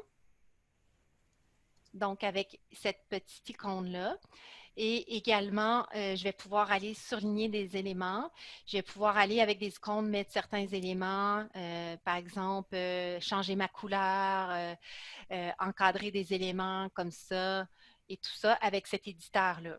Je pense peut-être, il me semble que des gens avaient souligné qu'il y avait des Macs et ils ne voyaient pas cette barre-là. En tout cas, ça sera à tester si vous avez bien accès. Alors ça, ce serait la façon de corriger. Si vous voulez supprimer des éléments, là, chose intéressante parce que ce n'est pas évident, là, vous devez cliquer sur la petite flèche ici et c'est là que vous apparaître la poubelle notamment pour aller supprimer des éléments que vous avez mis. Alors, la flèche ici. Donc, là, j'ai fait mes commentaires sur le document PDF et cet étudiant-là, je lui octroie la note de 80. Alors, je lui mets 80. Ici, je pourrais ajouter d'autres feedbacks par commentaire. Donc, ici, ce serait des commentaires en plus des annotations sur le PDF. On va aller voir après ça dans l'étudiant comment ça se présente. Et ici, je pourrais même aller ajouter un fichier feedback également. OK? Donc, ici, mon étudiant avait plusieurs pages. Là, dans ce document-ci, il y avait 2 pages. Alors, c'est la façon de naviguer. S'il me remis plusieurs fichiers, ça va être aussi par cette façon-là de naviguer par les flèches ici. Si, par exemple, vous voulez filtrer, oups, cet élément-là, on ne l'avait pas utilisé, hein, Eric, celui-là? Non. Okay. On a aussi, quand on a choisi dans le devoir, si on a choisi d'évaluer avec la grille d'évaluation, à ce moment-là, la grille va apparaître à l'extrême droite, juste où on a fichier de feedback, complètement à droite.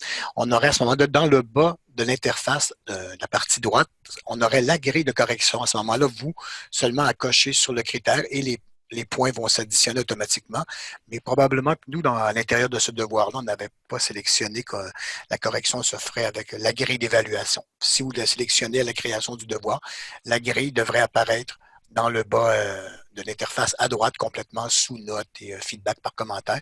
Votre grille devrait s'afficher là et seulement cliquer sur les critères. À ce moment-là, les notes vont s'additionner automatiquement. Oui, en fait, je vais y venir parce que là, j'étais dans l'évaluation simple et directe. Ah, d'accord. Bon point, Eric. Ici, dans le fond, si j'avais mis, lorsque j'ai paramétré mon test, mon devoir, par exemple, notifier les étudiants, c'est ici que si c'est coché, ils vont recevoir la notification.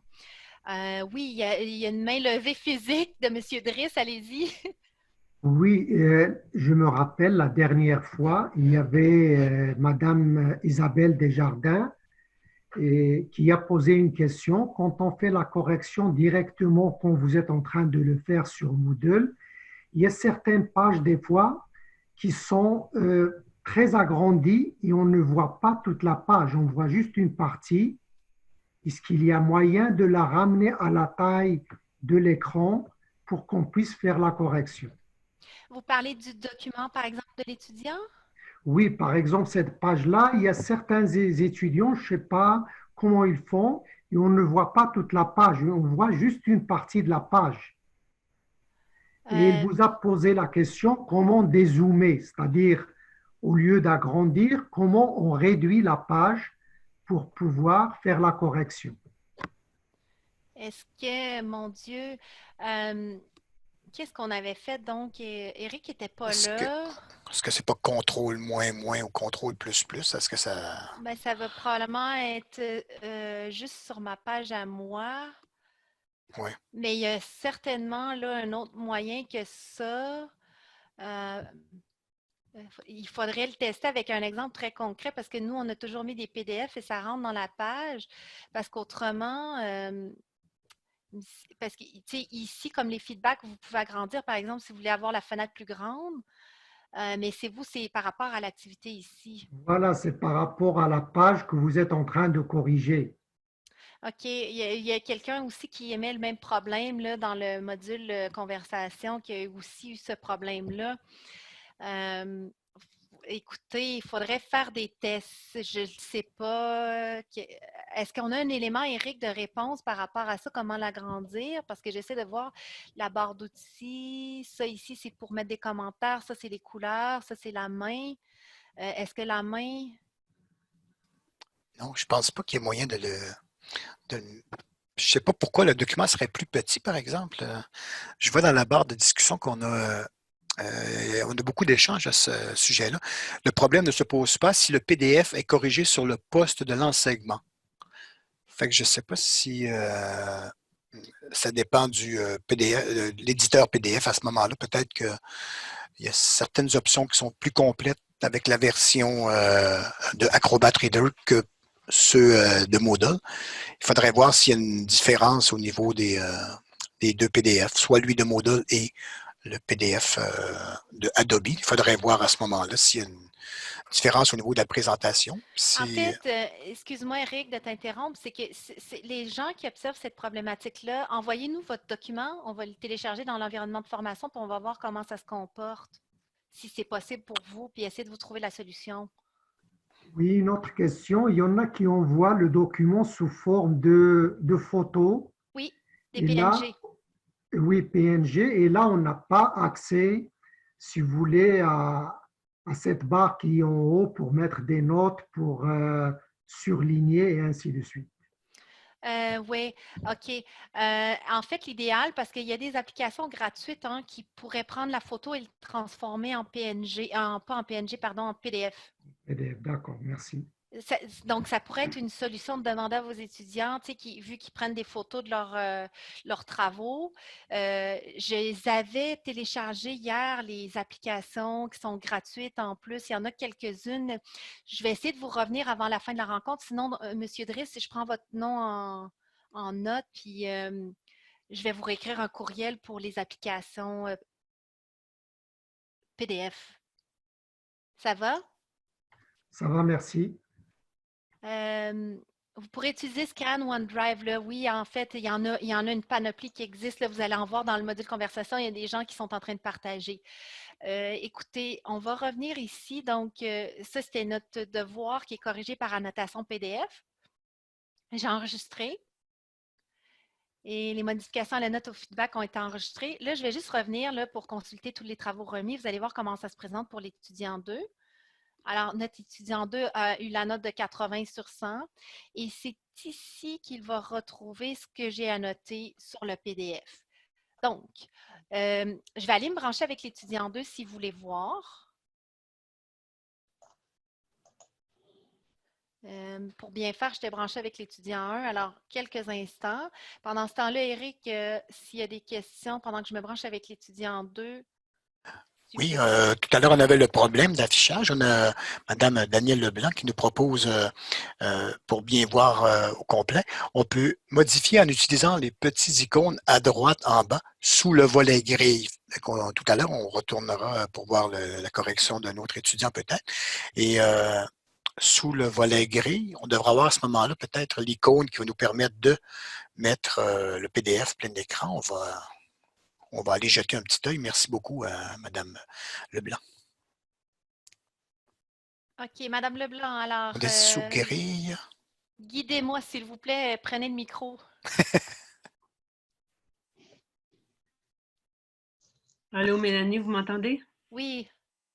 À droite complètement, là où est-ce que vous êtes, en bas, en bas, en bas. Faites pas glisser votre curseur avec la barre à droite. Allez en bas, les 3 icônes que vous avez. Ah! Voilà. Merci. Voilà. Merci beaucoup. Génial. OK. Donc, super. Mélanie? Oui. Je peux rajouter quelque chose? Bien oui. Quand vous êtes sur la page où apparaissent tous les travaux des étudiants, vous pouvez cliquer directement sur le document pour qu'il s'ouvre plutôt que de tout télécharger. C'est très pratique. Attendez, je voudrais le faire en temps réel là, pour nos participants afin qu'ils comprennent bien ce que vous Oui, avez bien, dit. on peut revenir un peu plus tard là, si vous voulez. Ah oui, ici. Oui. Alors, vous voulez partager un truc? Donc, Oui, si vous cliquez sur le document PDF directement. Il se télécharge sur mon poste. Il n'est pas supposé. Oui, mais il ne va pas se télécharger comme vous aviez fait dans un premier temps tantôt. Vous pouvez l'avoir directement là, sans qu'il soit tout téléchargé dans vos choses. Vous pouvez le corriger directement là. Et avec votre grille à côté si vous voulez. Puis ensuite, juste faire un retour avec la grille ou afficher la note ou ce que vous voulez. Pour ma part, je ne suis pas convaincue que ça fonctionne parce que ça me l'ouvre dans le web, comme on voit ici. Mais je n'ai pas accès à mon Adobe Reader, mon Adobe Pro. Fait que je ne peux pas annoter. Mais vous n'avez pas besoin toujours de l'Adobe Pro, justement. Là, peut-être que vous n'avez pas cliqué au bon endroit. Là. Je regardais plusieurs choses en même temps. Ici, donc, vous dites que ce que vous faites, vous cliquez directement ici sur le document. Hein? Oui, sinon, attendez. Si vous cliquez sur « Remis pour l'évaluation » à gauche, qu'est-ce que ça donne? Non, ce n'est pas cliquable, cet aspect-là. La note non plus. Oui, c'est par là qu'on va arriver au document à corriger. Ah, voilà. Donc, c'est ce qu'on avait fait. Oui, mais vous n'êtes pas obligé d'aller toujours dans le document corrigé comme ça. Vous pouvez juste le prendre. Là, est-ce que votre Adobe s'est ouvert? Non, hein? Non. OK. Donc, c'est ça. Sinon, c'est la première version, là, quand vous cliquez directement sur le devoir en format PDF, où vous pouvez faire la transaction, là, si je peux dire, avec la grille à côté, ou sinon, comme nous, la plupart du temps, dans nos cours, on a une grille à part en papier, si je peux dire, là où on coche différents éléments, puis on retourne seulement une évaluation globale, puis ensuite on dit aux étudiants s'ils veulent avoir les détails de toute la grille d'évaluation, parce que la grille préalablement, elle est déposée sur Moodle, donc les étudiants voient tous les éléments d'évaluation. OK, génial. C'est beaucoup moins complexe parce que sinon, avec la grille qui est directement à côté, auquel les étudiants ont accès après, ça nous génère presque tout le temps une question parce que c'est sur un élément, puis un autre, qui nous reviennent des fois 2, 3, 4 fois sur un élément différent parce que comme ils sont très, très, très spontanés, ben, ils voient une chose, ils écrivent une remarque, un commentaire ou ils nous envoient des courriels, puis là, on est complètement envahi. OK, bien merci pour le partage, c'est intéressant. Bienvenue. OK. Donc, je voulais juste vous présenter, là, comme on l'avait dit tout à l'heure avec Éric, là, on avait une grille d'évaluation pendant que Mme Leblanc faisait mention. Là, elle est ici lorsque vous allez corriger. Donc, ici, donc, par exemple, si pour cet élément-là, je donnais 3 points, 3 points, 3 points, 3 points, et là, le calcul se fait automatiquement lorsque... Tu peux cliquer sur la case aussi, ça va te donner le nombre de points automatiquement. Ah oui, c'est ça. Bon. Ouais, c'est ça. Ici, c'est un commentaire, en fait, pour Oui. les divers éléments. Je me suis trompée. Les points s'inscrivent tout seuls en cliquant sur le bon critère. Oui. Pardon, coquille. Fait que c'est ça. Les points, ils se génèrent automatiquement comme ça. Là, je vais juste enregistrer après. Donc, il reste un gros 10 minutes à la présentation. Oui. Donc, cet étudiant-là à 75 Je reviens à notre plan initial. Donc, l'interface de correction, travaux remis, déposés et travaux corrigés. Là, c'est ça. Dans le fond, on avait fait une petite démo rapide, là, mais c'est fonctionnel habituellement. Ça se fait assez simplement. Est-ce qu'on voulait peut-être montrer, par exemple, comment ça se présentait si l'étudiant a déposé en groupe? Un des étudiants a déposé, dans le fond, c'est pas ici. Autrement, on pourrait y aller pour une période de questions en fonction des besoins des gens, vu qu'il nous reste 10 minutes. Si vous êtes à l'aise, on pourrait ouvrir les micros. C'est assez rapide, là, la prise en main, mais comme je vous le dis toujours, si vous avez des questions plus spécifiques, on pourra faire des tests avec vous. Donc, on a la main levée de Mme Desjardins, peut-être, vous avez une question? Allez-y. Mme Desbiens, pardon. Ah, OK. Ah ben, écoute, merci. Mélanie avait répondu en partie à la question que j'avais là, par rapport au fait de pouvoir corriger les devoirs individuellement. Je trouve ça bien, en tout cas, je trouve que c'est assez compliqué. Tu sais, quand on n'est pas habitué de fonctionner avec les outils, là, mais j'appréciais le commentaire là, de Mme Leblanc, tu sais, qui donnait des trucs pour rendre ça un petit peu moins lourd, là. Mais ça va être toute une expérimentation. Moi, je n'ai pas encore mon groupe sur Moodle, là, ça fait que je ne peux même pas aller essayer toutes ces affaires-là. Tu sais, les contrats de charge de cours ne sont pas encore sortis. Là, j'ai ma première liste, là, c'est qu'au moins, je vais pouvoir aller essayer d'expérimenter, mais on ne devient pas formateur à distance en criant lapin. Hein? Oui, vous avez tout à fait raison. mais vos formations sont vraiment bonnes, mais tu sais, c'est sûr qu'à chaque fois, c'est beaucoup d'informations, surtout quand on ne peut pas les manipuler en même temps. Qu'est-ce que ça fait? C'est que ça va être... Ben, c'est pas grave, écoutez, vous faites super bien ça pour les circonstances. Là. Mais Madame Desbiens, j'ai une proposition pour vous. Si vous voulez qu'on vous crée un espace dans l'environnement formation, c'est très possible pour vous en attendant que vous ayez votre espace, si c'est ça votre souhait. Oui, ben peut-être là, je suis en communication avec le département, juste pour m'assurer que qu'ils vont ouvrir qu'ils vont me donner un accès pour l'été. Là. Après ça, quand je vais être dedans, je vais m'y mettre, là. Puis après ça, je vous appellerai au secours au besoin. OK. Juste petit point, là, c'est sûr qu'on n'a pas tout couvert ce qu'on voulait midi, cet après-midi. Il y a une séance QNR cette semaine, mais si vous avez des questions déjà préalablement, vous voulez les préparer, encore une fois, je vous invite à les écrire dans le fond, à nous les écrire. Je vais mettre l'adresse bureau.technopédagogique. Écrivez-nous-les. Puis, on vous passera en premier. Vous aurez une priorité, ceux qui nous ont. Puis, de même, ça nous permet de mieux se préparer aussi pour les séances questions-réponses. Alors, voilà, l'adresse est dans le module conversation. Bureau, j'espère que je n'ai pas fait de coquille. Bureau technopédagogique ets.mtl. .ca. Puis là, on n'a pas eu le temps de voir l'aspect plus groupe, là, comment aller les consulter quand les groupes sont séparés, consulter les travaux remis, puis que ça permette également de remettre la note à un seul étudiant qui fait en sorte qu'il est dans un groupe, mais aussi que la note s'en aille s'afficher pour tous les autres étudiants. Donc, ça, sachez que c'est possible de le faire. Là, je vois plusieurs mains levées, alors je vais passer avec M. Magnan. Puis, tu sais, comme vous savez, Moodle est très, très puissant, fait qu'on n'a pas le temps dans 1 heure et demie d'approfondir tant que ça, mais en tout cas, on est là. Allez-y, Oui. M. Magnan. Alors, Mélanie, moi, je veux revenir sur la question de version de PDF que ça prend. Si je télécharge le zip sur mon ordinateur personnel, je doute que je puisse corriger, comme vous l'avez montré, parce que je n'ai pas toutes ces fonctions-là sur le PDF qu'il y a sur mon ordinateur. Je ne sais pas quelle version que j'ai, mais je ne pense pas que je puisse faire la correction. Est-ce que ça prend une version spéciale autre que Adobe Pro? Il y a d'autres versions qui existent. Faudrait que je les retrouve parce qu'il y en a qui ont partagé des versions qui étaient justement gratuites ou très peu coûteuses qu'ils utilisaient. Je vais vous les retrouver, M. Magnan, puis je vais vous les envoyer. Puis dans le fond, il faudrait les mettre dans notre outil, nos outils numériques, les annotations PDF qui ne demandent pas l'Acrobat Pro dans un document. Donc, je vais le rediffuser ça sur le module forum de nouvelles, ce document-là, en vous disant spécifiquement qu'on a ajouté des applications plutôt gratuites ou moins chères pour corriger sur un PDF ou annoter sur un PDF. D'accord, merci.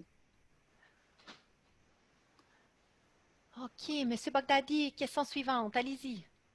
Oui, est-ce que vous m'entendez? Oui? Oui. OK, moi, toutes mes réponses ne sont pas PDF.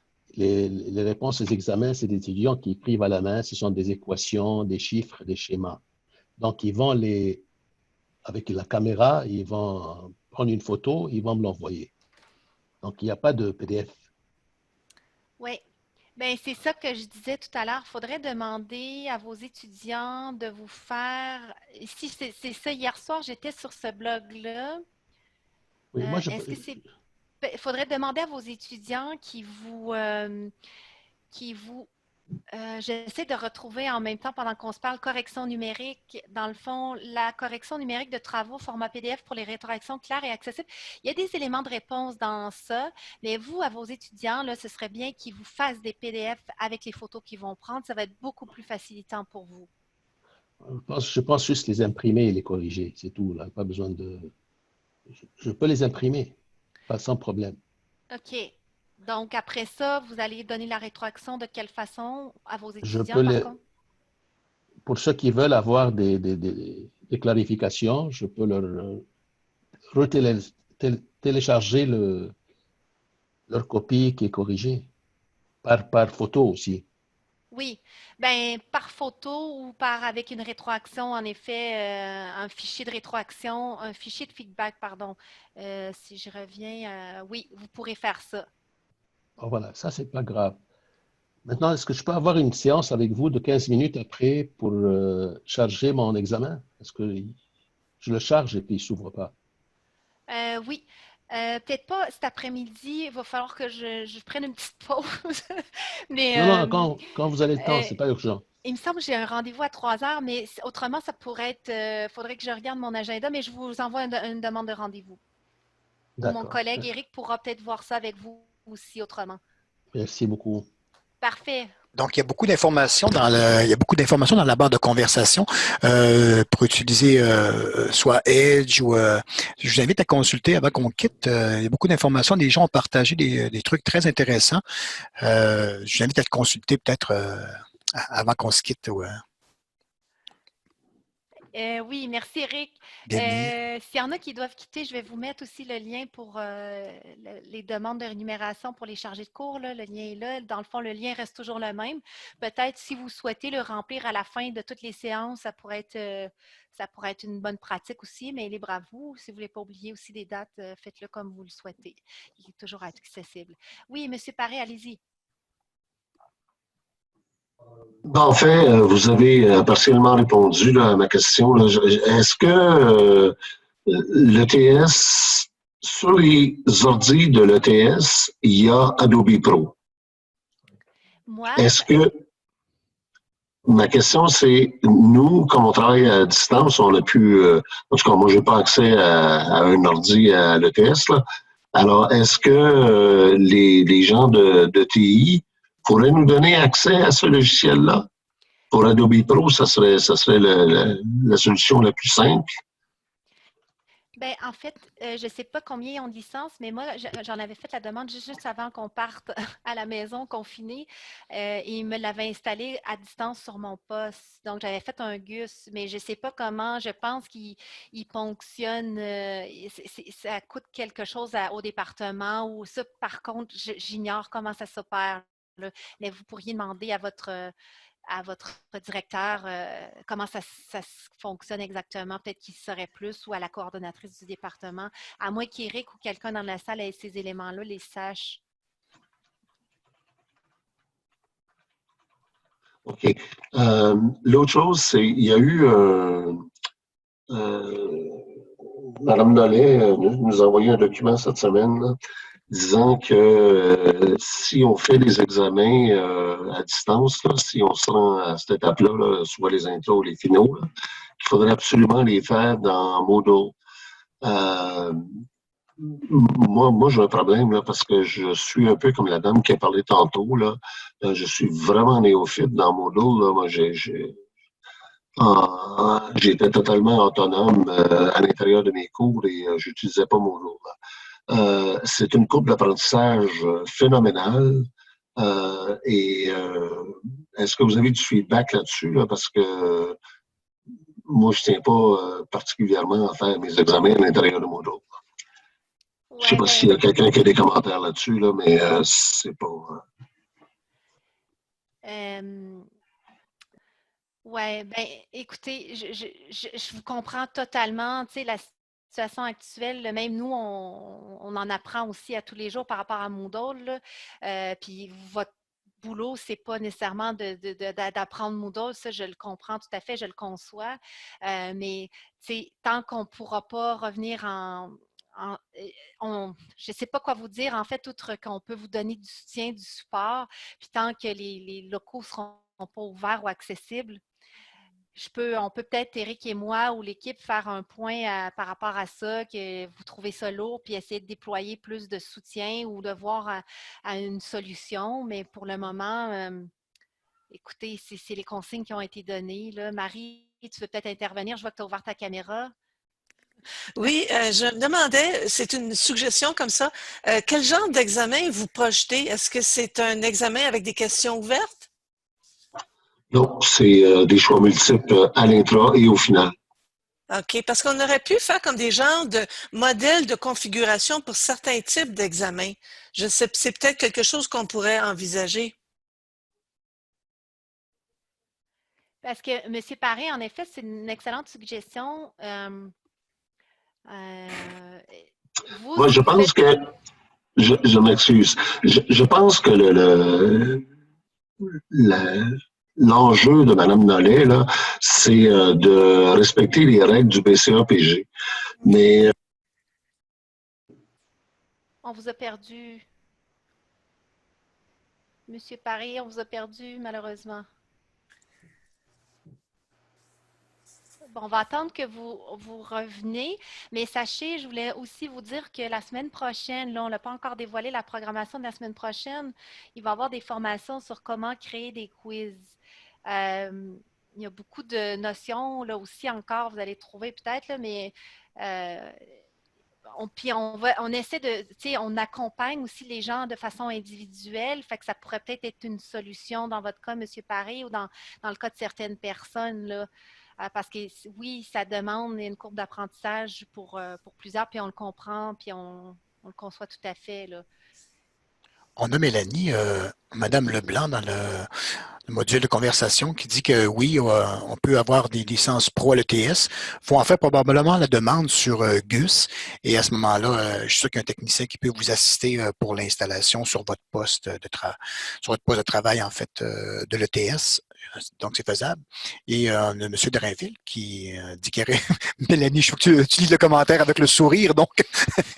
qui dit que ça a bien été, choix multiples, des questions de calcul, mon expérience a été très longue à monter. Aucun temps de correction. À long terme, mon point de vue, c'est très intéressant. C'est vrai que on récupère vraiment...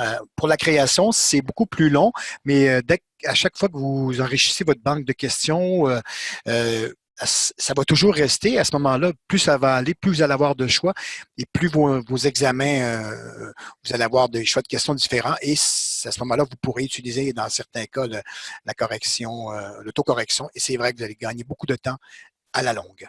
Oui, mais tu sais, tout ce qui est formation à distance, c'est très long au développement, mais après ça, on y gagne si on optimise puis on automatise. Si vous souhaitez déjà démarrer une banque de questions, parce que la formation devra avoir lieu le 30 avril, donc jeudi prochain, l'activité test avec Moodle. Si vous voulez vous engager déjà dans ce processus-là, puis vous voulez quelques petits hints, notamment pour une banque de questions, parce qu'il y a des bonnes pratiques qui sont à mettre en place dès le départ. Là, ce week-end, j'ai travaillé avec une chargée de cours. Elle doit créer une énorme banque de questions, d'au-delà d'une centaine de questions. Et j'ai un petit peu accompagné rapidement pour lui donner quelques tuyaux, parce que vous pouvez aussi créer des fichiers, au lieu de créer vos questions directement dans Moodle, vous pouvez aussi créer des fichiers .txt et les importer en format GIF aussi sur l'environnement Moodle qui pourrait peut-être être facilitant aussi. Fait que ces quelques éléments-là peuvent être aidants là, pour vous. Là, on est là. Je prendrai la main levée de M. Hakim parce que ça fait un petit moment que vous avez la main levée. Je sais que vous m'aviez posé une question par courriel. J'étais en train d'y répondre aujourd'hui à votre question par courriel, mais j'ai été, j'ai été interrompue. Fait que votre courriel n'a pas été oublié. Mais je vous invite à prendre le micro quand même. Monsieur Hakim, on ne vous entend pas.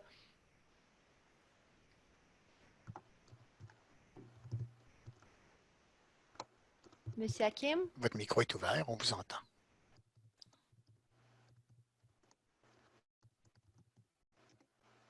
Autrement, OK. Bon.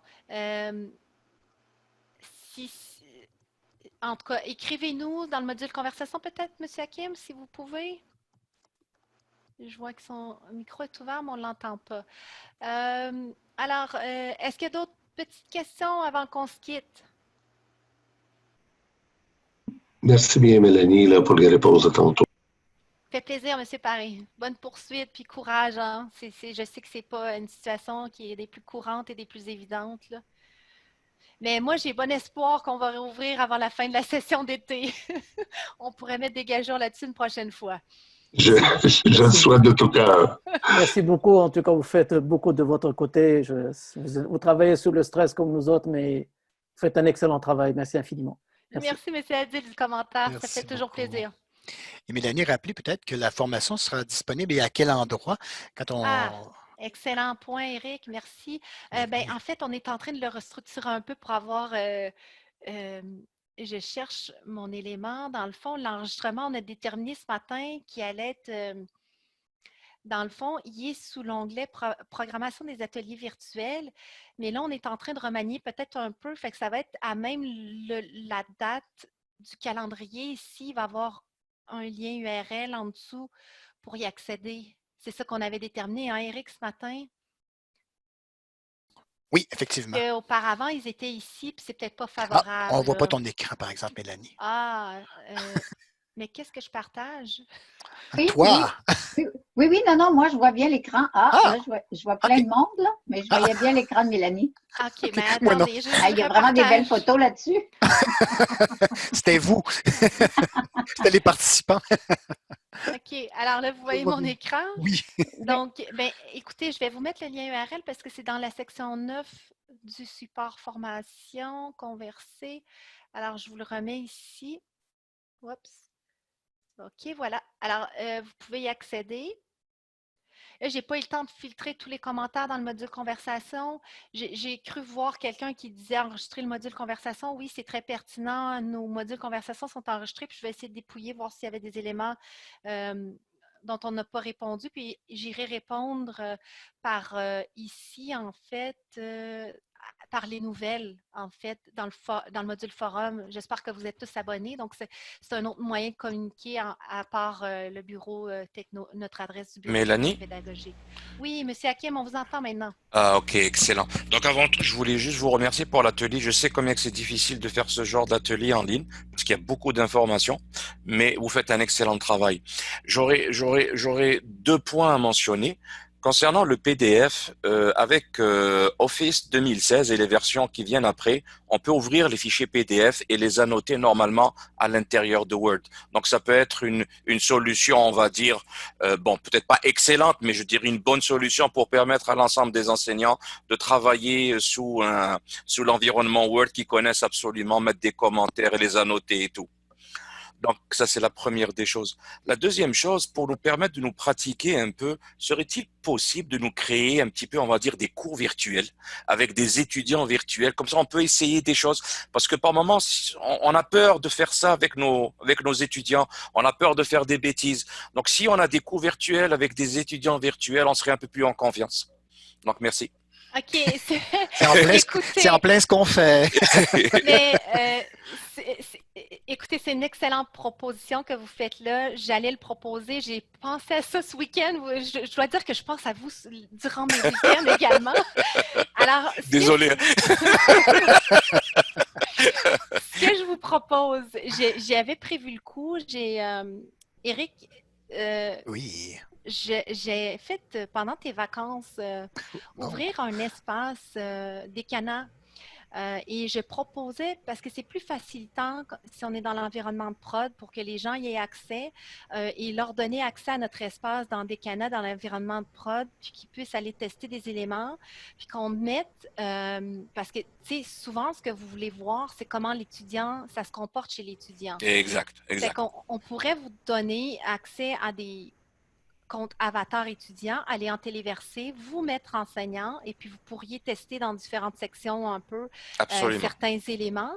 Puis c'est juste que le temps m'a manqué, mais moi j'aurais voulu aller vous mettre, par exemple, on pourrait vous mettre des activités de voir avec des restrictions, avec certains éléments que vous souhaitez qui soient déjà un peu préformatés. Mais nous, on va avoir besoin de votre input. C'est quoi les besoins exactement? Parce que, bien entendu, on les prend un peu à la pièce, mais si vous avez des besoins plus spécifiques, si vous pouvez nous les mettre là, puis on va dans un environnement vous les déposer, ça pourrait être envisageable pour vous. Puis on peut aussi aller les injecter dans vos cours à vous. C'est comme faire du copier-coller en quelque sorte. Moi, je pense que c'est juste que les enseignants, un petit peu, ils ont besoin d'acquérir un peu plus de confiance en eux pour tester les paramètres, s'assurer. Parce qu'ils ont peur, surtout, quand on parle d'évaluation, ils ont peur que l'examen devienne visible avant le moment précis. Ils ont peur que... c'est une peur, tout ce qu'il y a de normal. Donc, s'ils pratiquent sur des cours virtuels, je pense que ça va les aider. OK. Ceux qui sont encore là, je sais qu'il y a beaucoup de participants qui ont quitté. C'est l'espace test Décana. Ce qui pourrait être là-dedans, dans le fond, évidemment, mettez pas vos vrais exemples d'examen là, ou des trucs comme ça, mais ce qu'on pourrait faire, c'est aller vous ajouter comme enseignant, puis vous donner des codes d'étudiants avatars, puis comme ça, vous pouvez faire certains tests. Éric, est-ce que tu es d'accord avec ça? Oui, c'est une excellente idée. Ce matin, juste avant la rencontre, c'est en plein ce qu'on a fait aussi. On a géré des étudiants qui ont déposé en groupe. Les étudiants permettent à tous les étudiants de déposer un pour le groupe. Ça nous permet de tester beaucoup de choses pour vous amener de l'information qui a été validée par nous, mais on en apprend chaque jour aussi et c'est à le faire et à l'aide d'étudiants avatars aussi. Ça nous permet vraiment de voir si c'est la réaction que vous voulez par rapport à vos étudiants. Fait que c'est effectivement une très, très bonne idée de le pratiquer. On peut vous aider à le faire à ce moment-là aussi.